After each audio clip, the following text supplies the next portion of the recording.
Ibim Semenitari is a former Commissioner for Information in River State, and she joins me now to look at the role of women in governance. Ibim, thank you so much for your time. Do tell us thank you very much. What are the key benefits of ensuring women's active participation in governance? I mean, you yourself were in the corridors of government. How do these benefits translate into a positive outcome for society as a whole? The first thing that comes to mind is the fact that when you have a diverse population and you have everyone around the table, then you have the benefit of all views. You're not just restricted to the views of one person or the other. You're able to see the larger picture, and every member of society benefits because each of the demographics you have around that table brings something to governance.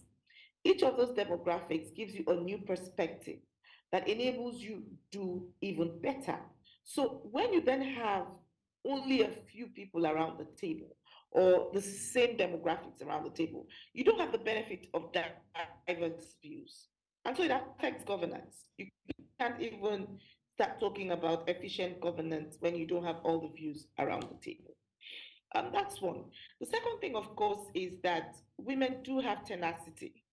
And even if you just look at the statistics, you're finding that women-led boardrooms are outperforming the male-led ones.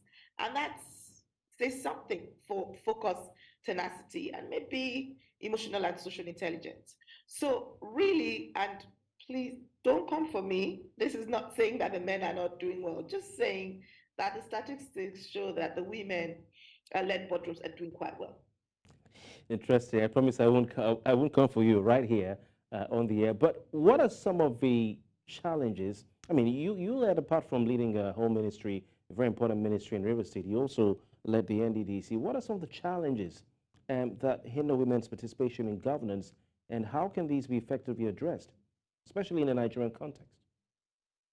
A major, a major challenge is that of perception.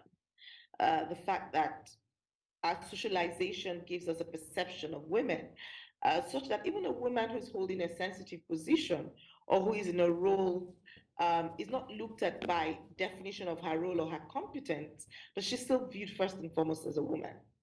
And what that means is that even when she's giving instructions and directives, people see it as, oh, this lady, this woman said, there's the problem as well that whereas a man takes a decision and people say, oh, that's decisive, that's good, we've got a decisive boss. When a woman does the same thing, it's seen as, oh, this woman, she's high-handed.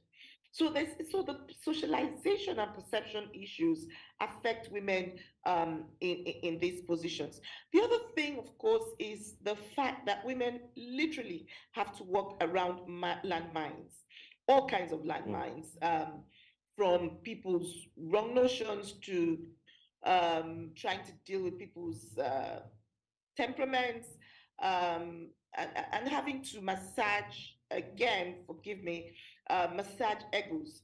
Because she's a woman, then she's got to think again, especially because of our part of the world, how decisions will affect the ego of those who work with her, especially those of the other gender. There's also the problem, honestly speaking, a subtle problem of patriarchy. Subtle patriarchy, how do I mean? Where people try to patronize and sometimes make light of serious decisions that have to be taken when women are involved. They look like, oh, how do those become issues? But they are big issues because they're issues that affect women in leadership. There's also the problem of sometimes the all boys network, and Mm. the girls are just coming into this, they're just coming on board. So you've got the all boys network where the first person you think about is the person within your circle. And most of the time, the person that is within your circle that you think about is, the guy who you went to school with, who you share a beer with, who's in your community, who you play football with, who you go to the club with. So there is a tendency for the old boys network to kick in. And there are many more men in decision making than there are women. So when you are dealing with the old boys network, you just find then a growing number of men because it is what it is. So that too can be a problem. Then, of course, there are the issues, the biological issues that affect women, um, and the fact that sometimes people think that biology, that women should not hold positions because of biology. So a woman is pregnant, someone says, "Oh, how can she do this?" A woman is young and maybe newly married, and they're saying, "Oh, if we give her this position, she's going to get pregnant." Etc., etc. Those are real Mm. issues. And indeed, young women face some of those issues, and it can be very, very troubling. There are also the issues of family, social issues. All right. So you've got a woman who's doing very well, who is climbing, and she's probably married, and then someone is saying to her husband, "Are you sure your wife should be in that space?" And all of that. Soon she's going to be wearing the trousers and she's going to navigate those social issues. She still has to be a mom. She still, she can't abdicate that role. So all of those things Mm. are issues that could affect women. And then there's the issue of money, finance. Our politics is very, very, very money oriented. And the women came into this game late. Many women do not have the funds. Funders are male, they look for boys. So there's also that problem, the problem of finance. And it's a big issue with regards to having more women go into politics or having more women in decision making.